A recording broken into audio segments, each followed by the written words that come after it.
Welcome, friends, to the Pioneers of the Independent Networks. I'm your host, Ricky Blues. This is your co-host, Tim Walker. And if you've joined us in the past, friends, you know that we bring you all the personalities, the matches, the promotions, and the big-time feuds that populated the independent wrestling scene in the Mid-Atlantic from the 1980s through the 2000s. Now, this week we're coming to you very special, on a very special assignment, on location. Tim, where are we at this week? We're at the foot of the Blue Ridge Mountains, just outside Waynesboro, Virginia. Wow, so we've taken a little trek, and we've gone to meet one of the true pioneers of our Mid-Atlantic promotions, someone who Tim and I have had many occasions to talk privately about, and that would be our guest today, Rip, rest in peace, Sawyer. Rip, welcome to the show. Thank you for having me. This has been a long time in the making, so we're pretty excited about this. This is a good way to kick off season 3 with one of the pioneers. It's a pleasure to be here. And we thank you. So, Rip, if you don't mind, tell the fans at home a little bit about yourself, how you got into the wrestling business. How I got into the wrestling business, it started with watching WWF one night with my brothers. I was ready to go out, and they said, you got to watch this guy named Jimmy Superfly Snuka. And I watched the match where he got pile-drived on the concrete floor by Ray the Crippler Stevens. I was appalled at such violence, but I was intrigued at how it won me over at the same time.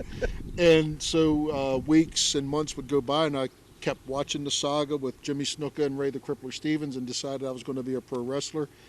And basically just started running my mouth. I'm going to be a pro wrestler. I'm going to be a pro wrestler. And one fella at a local restaurant got tired of hearing my mouth run. And he goes, well, I know a guy that referees these matches at the Baltimore Civic Center, as it was known at the time, which was around 83, I think it was, 82, 83. And he hooked me up with him, and his name was Bobby Moore. And Bobby Moore, after pestering him for so many months, got together and showed me how to do a couple falls, and that was about it. But that was just the gist of how I actually started my way into the business. Well, so you were, a lot of the fans in our area, the Mid-Atlantic, were either the WWE or NWA. So you gravitated originally towards the WWF. Correct. I do hear the inspired by Jimmy Snuka, but not Ray Stevens. So that's pretty because Ray doesn't get the credit that he deserves for what he represented, what he could accomplish. Ray Stevens, in my opinion, was one of the most convincing heels out there. He did not have the body of what we would know as a wrestler today. Right. Basically, you could say he was out of shape, you could say, but he had this look and this persona and ring skills and mic skills that was so convincingly real. And his aggressiveness and his tactics that he used just would floor me. Ray Stevens put the fear in me when he beat the crap out of Jimmy Snuka that day with the two pile drivers. I hated Ray Stevens. I legitimately hated Ray Stevens. He was such an inspiration to my career. But we'll talk about that, because obviously that shone through in your career later. I know, because I was in the ring with you a bunch of times, and I know that. That's pretty awesome. So your inspiration is there. You see Bobby Moore, and he introduces you a little bit to the holds. Correct. Just a few things. Okay. That's correct. Where do you go from there with it? Because obviously you got that burning desire to move forward. See, that was the difficult part. Then it was like, okay, well, where do I go now? And I think that if every individual in this business could be honest with himself, really look at himself in the mirror, and just be blatantly honest with himself, he can go somewhere in this business. And one of the ways of being honest with yourself is look at yourself and say, do I look like a wrestler? And at that time, I did not look like a wrestler. I was probably about $175. I had no shape, and I knew there was no way I could ever, even as a jobber, get into the WWF at that time. So I thought, well, and also then, I really thought the business was real. They scared me. I really thought that I could get seriously hurt by these guys. So I thought, well, why don't I do my little own wrestling club thing and see where that goes? And I placed an ad in the paper and tried to build myself up as this really big promoter looking for wannabe wrestlers in Carroll County, Maryland. And I took what little bit I knew from Bobby Moore and just what I watched on TV and tried to transfer all that into this little wrestling group and put on shows that way. So I wasn't really doing backyard wrestling per se. I was really renting out halls and stuff like that and putting in the chairs and out promoting it and putting on these little wrestling shows. Okay. At that time. And that would have been Carroll County All Stars? Is that what the yes, group was? it was Carroll County All Stars Wrestling. Yes. Okay. So, in all honesty, I look back at the history in the independents in the Mid-Atlantic area, and Jim Kettner, who later became famous for the Super 8 in ECWA, started almost the exact same way. He didn't bill it as pro wrestling. He ran shows in Delaware and billed it as semi-pro wrestling. Right. Okay, and then he brought in wrestlers and did put some shows on, made a little bit of money. You put your ad out as a promoter almost, set it up and did all that. Who responded to your ad? Where did it go? What all happened with that? And how long did that run? The ads probably ran about 2 weeks, and I had hundreds of calls. And out of the hundreds, I would say maybe about a group of 20 to 25 would show up, and those that showed up actually, for the most part, stayed with it. And we just would we rent out a room in the local YMCA that had mats in it, and we would just do our practicing in there. We'd watch the shows, and we tried to do our best to imitate what the wrestlers were doing on TV in terms of moves. Of course, everything we did was wrong, but we didn't know the secrets then. Right. But we did the best that we could, and we just would keep practicing and try to develop some kind of format. And these guys would come up with their own characters, and we just eventually, when it come time that we felt that we were ready according to our standards, then I'd rent the hall out, and then started placing the ads in the paper. Come see a wrestling show is how I put it. I never billed it as pro wrestling. I was trying to avoid the Athletic State Commission at the time. Right. So it's kind of, that's what you were modeling it after, more of a show, still with the athletic prowess, but you were staying away from, otherwise you'd have been considered a renegade, and they'd have shut you down. Right. But I was trying to make it as convincingly authentic as a promotion as possible without being labeled as professional wrestling. Okay. I tried to make the feuds look real, and we didn't know what kayfabe meant at that time, but we did. But we understood the concept of keeping it a secret. Right. And we tried our best to be as professional as we could without actually being professionals. Okay, I get it. Rip, that sounds like a very difficult way to get trained in a YMCA gym without a ring.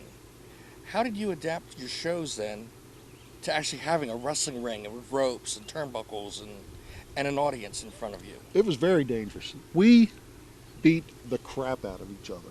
And we had this, for the lack of a better term, philosophy that if pro wrestling is real, let's beat the crap out of each other so that when we actually go to the pros, we'll be used to it.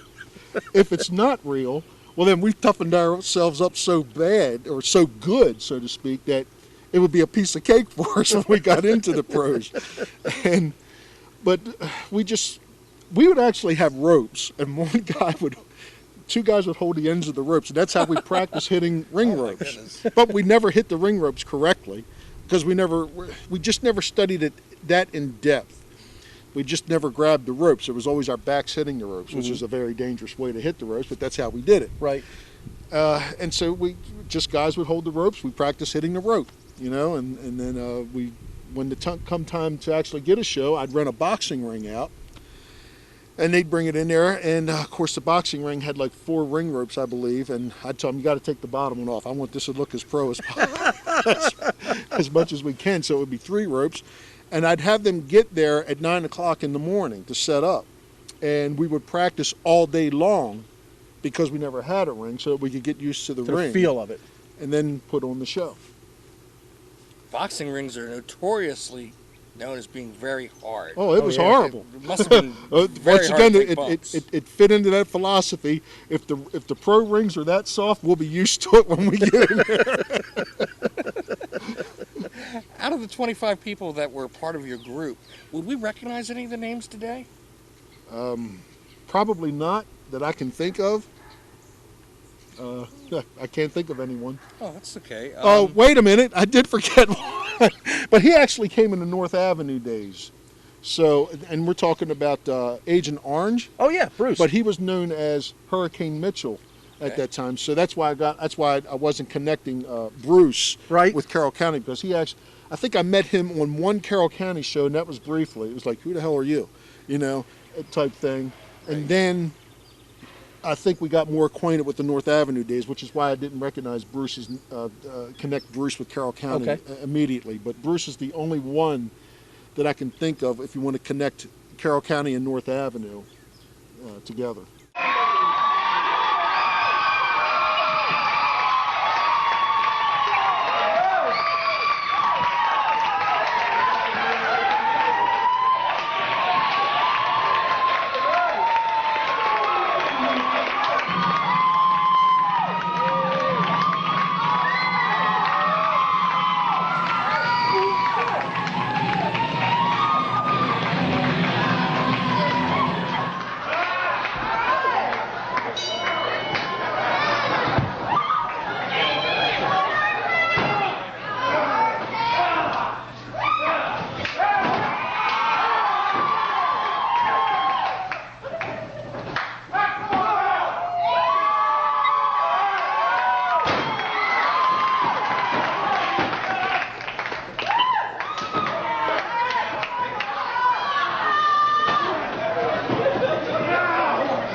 Back at that time, were you known as Rip Sawyer, and had you had any thoughts in developing?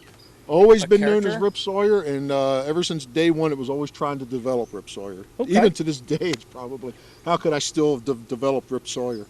Okay. Well, right along those lines, Rip, what inspired you to take Rip and Sawyer? I mean, we know the story of how Hack Myers came about. How did Rip Sawyer come about? Okay, I used to collect all the wrestling rags at the time, and, Right. and read who was popular, who was hated, you know, and I'd always go to the hated category, and not necessarily the two names were right underneath each other, but one might have been the most hated and one might have been number 9 at the list or something, but I just saw the name Rip Oliver at one, and then Buzz Sawyer at the other, and I was like, man, you know, I kind of like the way them two names go together, you know, so I put Rip Sawyer in with it, and it's always been Rip Sawyer since, it was Rip Sawyer before I even, you know, got into wrestling. It was Rip Sawyer since 1982. Wow, that's pretty good. And I would be surprised how many guys would actually say they didn't do something like that, inspired that way. Mine is the same, very similar. Blues Brothers, Ricky Blues. I was the other, Jake Elwood and Ricky. Yeah, you mentioned something that was very ironic for me. That is the North Avenue days. Now, I grew up in Baltimore City, and I didn't get trained until we all got together down on Winding Way, where in what is it, Anne Arundel County, Barry Hardy's place that he used to call Beastmakers. Right. I lived 4 blocks north of North Avenue, Okay. and never knew that wrestling ring was there because I was, like you, in search of a place to get trained. How did you wind up at North Avenue?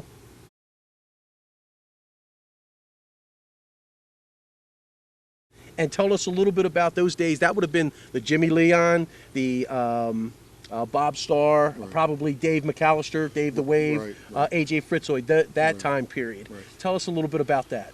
North Avenue came about as the Carroll County kind of ran its course. I think someone actually did report us to the commission, and we were told to stop. I'm not too sure how it all happened, but pretty much I felt that Carroll County ran its course. We did like 5 shows there, and we really did fill the houses up on the last few shows at Carroll County in a VFW hall. We were pushing probably close to 300 people on those last couple shows, which was pretty daggone good for a semi-pro Right. event. But nonetheless, it ran its course. I just couldn't do anything more with it there. And another fellow that was with our group, his name was James Long, I believe, and he worked as the Menace. And he'd wear a mask, and he lived around the North Avenue area and went to this gym. The North Avenue Gym is what it was called, and said that they might be interested in working out an arrangement with me. So I actually didn't live too far from North Avenue as well, maybe about 20 minutes at that time. And so I had a meeting with the fella. Conway is the last name that sticks out, but I had a meeting with him, and pretty much we just started all over again. And some of the fellows from Carroll County came to practice, and some of them dropped out, I guess, because they didn't like to travel, which automatically disqualified them for even having the hopes of becoming a pro wrestler. Right. And that's the way that I looked at it. Well, if you want to get into the pros, then you don't belong here if you can't travel from Carroll County to Baltimore to do some training, is the way that I looked at it. And so we had several people, associated in that area, like AJ Fritzoid. I remember him coming in. Axel Rotten made a couple appearances to check it out, but I don't think he was happy with it. But at that time, I do believe that there was something that was kicking up in your neighborhood or somewhere on the west side. I'm not too sure, the east side. I just know that something was generating in itself around the North Avenue days when that started to take place as well. So you gravitated there. Jimmy Leon would have been, him and Joey Maggs would have been training you? No. I met them briefly on our first show in the city, and it was at some church hall, and I can't recall where it was. But we did a show there, and them two came in, and after the show was over, they introduced themselves, and I was like, hey, how you doing? And like I said, I didn't know what the word kayfabe meant, but I kayfabed anybody if I didn't know you. Right. And I was just like, hi. And Joey Maggs looked me dead in the eye and said, you're doing it all wrong. And pretty much I was like, well, get the hell out. I didn't, that kind of hit me wrong. Right.